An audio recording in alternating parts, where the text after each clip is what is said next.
Hello everyone, स्वागत है आप सभी साथियों का टीए स्टेट एग्जाम्स परिवार में। उम्मीद है सब लोग अच्छे होंगे, बढ़िया होंगे और स्टडी भी कर रहे होंगे।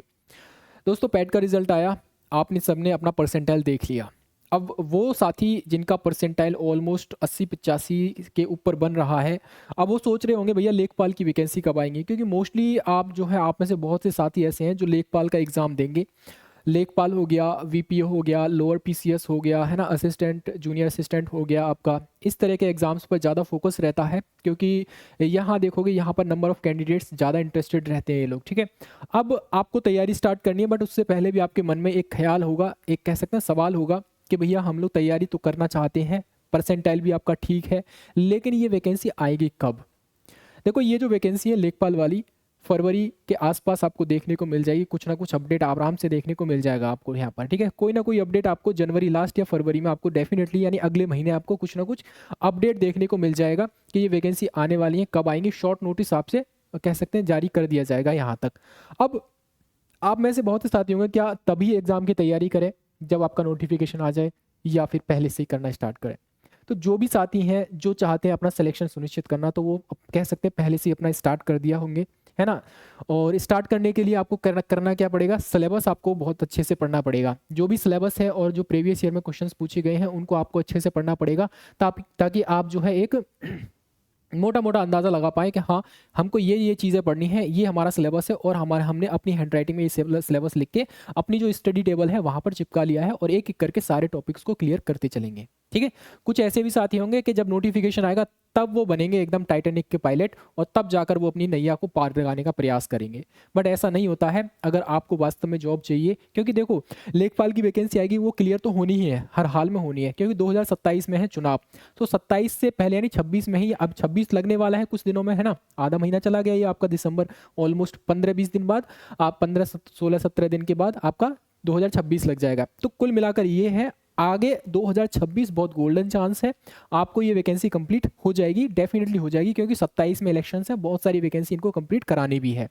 तो आपको तैयारी रखनी है आपको अच्छे से, ठीक है।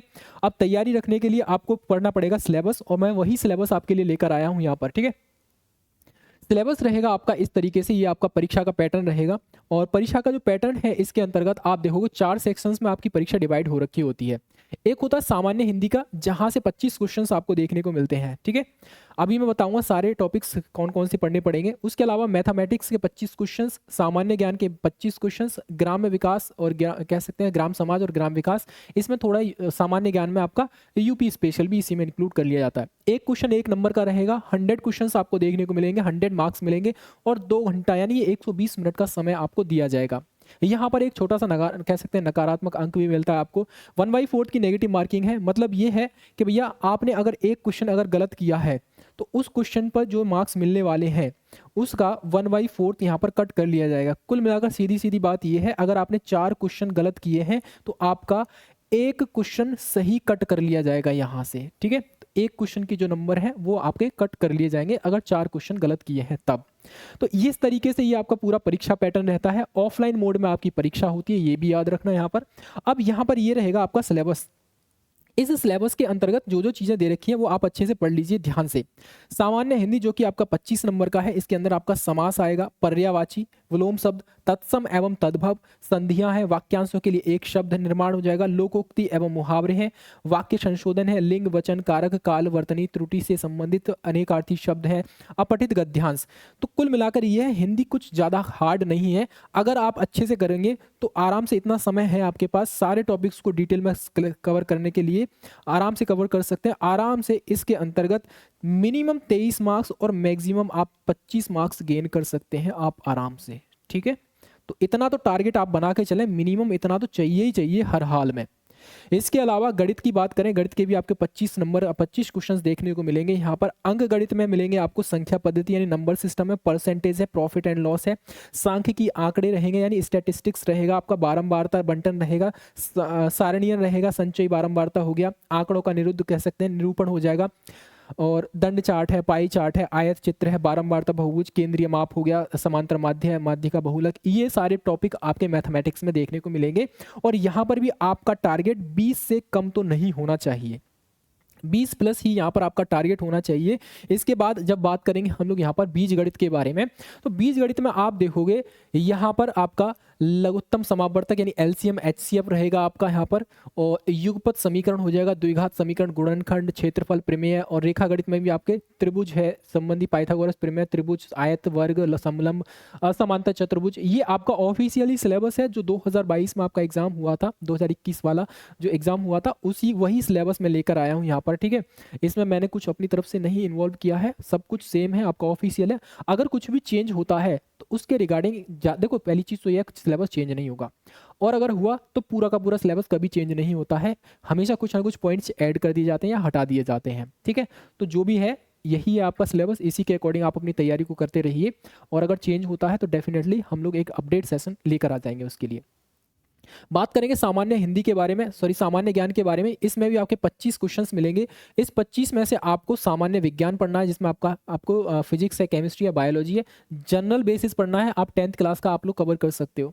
राष्ट्रीय और अंतर्राष्ट्रीय महत्व की समसामयिक की घटनाएं जो होती हैं यानी करंट अफेयर्स पढ़ना है। अब करंट अफेयर्स में इंपॉर्टेंट समिट्स हो गए, कोई स्पेशल योजना होगी, स्पेशली ग्रामीण विकास से रिलेटेड योजनाएं, कौन सा मंत्रालय चला रहा है, केंद्र की है, उत्तर प्रदेश सरकार की अलग से पढ़नी पड़ेगी आपको।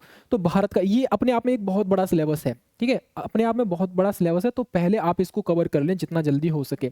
भारत का इतिहास है, राष्ट्रीय आंदोलन है आपका, राज्य व्यवस्था, अर्थव्यवस्था, भूगोल है, जनसंख्या, सामान्य विज्ञान प्रश्न, दैनिक अनुभव तथा प्रेक्षण से संबंधित विषय हो गए, विज्ञान के सामान्य प्रबोध वाले जानकारी वाले प्रश्न होंगे, ठीक है। इस तरीके से भारत के इतिहास की अगर हम बात करें तो इसके अंतर्गत आर्थिक, सामाजिक और सांस्कृतिक, राजनीतिक पक्षों की व्यापक जानकारी आपको होनी चाहिए, यानी हिस्ट्री आपको पता होना चाहिए, एंशिएंट, मिडेवल और आपका मॉडर्न हिस्ट्री अच्छे से पता होना चाहिए।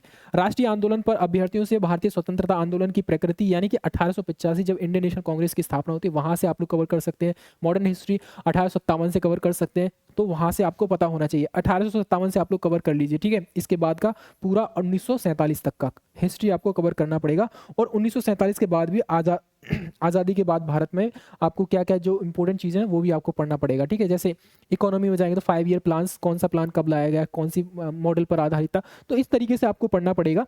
राष्ट्रवादी अभ्युदय और स्वतंत्रता प्राप्ति के बाद सामान्य ज्ञान, ये सब पढ़ना पड़ेगा। राज्य व्यवस्था के अंतर्गत, अर्थव्यवस्था के अंतर्गत भारतीय राज्य व्यवस्था, भारतीय संविधान, भारत की अर्थव्यवस्था, नियोजन के व्यापक लक्षणों की जानकारी, इन सभी पर प्रश्न आपके आते हैं और ये आपको पता होना चाहिए, ठीक है।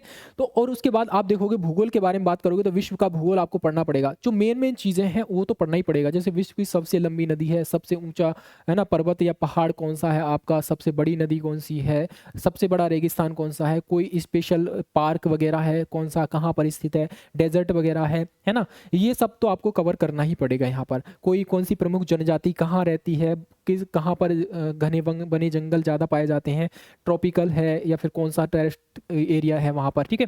जनसंख्या से रिलेटेड क्या हो रहेगा आपका, जनसंख्या के केवल विषयों की सामान्य जानकारी होनी चाहिए आपको। भारत के भूगोल यानी कि 2011 का जो सेंसस है उसको आप लोग पढ़ना पड़ेगा। यहाँ पर इंडिया का भी पढ़ना पड़ेगा और यूपी का भी पढ़ना पड़ेगा। यहाँ से एटलीस्ट 1 से 2 प्रश्न 2 या हो सकता है 3 भी प्रश्न आपको यहाँ से देखने को मिल जाएंगे। यहाँ से भौतिक, पारिस्थितिकी, आर्थिक, सामाजिक और जनसांख्यिकी जननांकीय पक्षों पर विशेष बल दिया जाएगा। अभ्यर्थी से उपरोक्त की सामान्य जानकारी मांगी जाएगी उत्तर प्रदेश के परिप्रेक्ष्य में भी।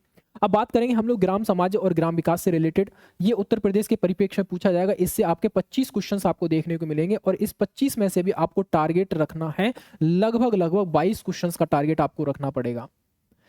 ग्राम विकास कह सकते हैं भारतीय संदर्भ में होना चाहिए, पता होना चाहिए आपको। विकास कार्यक्रम होने चाहिए, कौन कौन से विकास कार्यक्रम चलाए जा रहे हैं, विकास ग्राम विकास योजनाएं हैं, प्रबंधन है, ग्राम विकास शोध प्रणालियां हैं, ग्रामीण स्वास्थ्य योजना है, सामाजिक विकास, ग्राम विकास और भूमि सुधार से संबंधित यहाँ पर आपको बहुत सारी चीजें पढ़नी पड़ेंगी। ये इसकी अलग से बुक आती है, अलग अलग राइटर्स की अलग अलग आती हैं, छोटी सी पतली सी बुक होती है, वो आप लोग कर लेना उसको, ठीक है।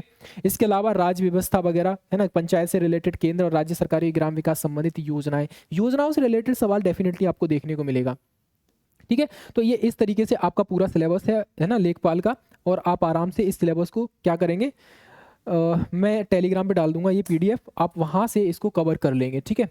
एक एक टॉपिक आप लिख लीजिए, अच्छे से कवर कर लीजिए और उसको मैं टेलीग्राम पे डाल दूंगा। लिखने के बाद अपनी स्टडी टेबल पे चिपकाइए, एक एक करके सारी चीज़ें कंप्लीट करते रहिए, ठीक है। याद रखिए सिलेक्शन उन्हीं का होता है जो नोटिफिकेशन से पहले अपना सिलेबस वगैरह सब कंप्लीट कर ले होते हैं, या फिर जो एग्जामिनेशन की डेट होती है उसके अनाउंस होने से पहले ही अपना सिलेबस कंप्लीट कर लिए होते हैं, और ताकि बाद में बस उनको प्रैक्टिस करनी होती है। तो आप लोग अच्छे से अपने सिलेबस को ध्यान में रखते हुए अपनी तैयारी को कीजिए, क्योंकि ये वैकेंसी 1 साल के अंदर अंदर कंप्लीट हो जानी है हर हाल में, 2026 के लास्ट तक किसी भी कंडीशन में आपका कंप्लीट हो जाएगी। ऑलमोस्ट 8,000 के समथिंग वैकेंसी है। जिस किसी भाई का या जिस किसी बहन का 85% से भी ज़्यादा परसेंटाइल बन रहा है पैट में, तो आंख बंद करो और लग जाओ अपनी तैयारी में। ओके, चलिए फिलहाल के लिए ये थी अपडेट। सेशन जैसा भी लगा आप अपनी राय कमेंट सेक्शन में दे सकते हैं, और पहली बार चैनल पर आए तो चैनल को सब्सक्राइब जरूर कर लेना भाई मेरे, ठीक है। चलिए फिलहाल के लिए जय हिंद, जय भारत।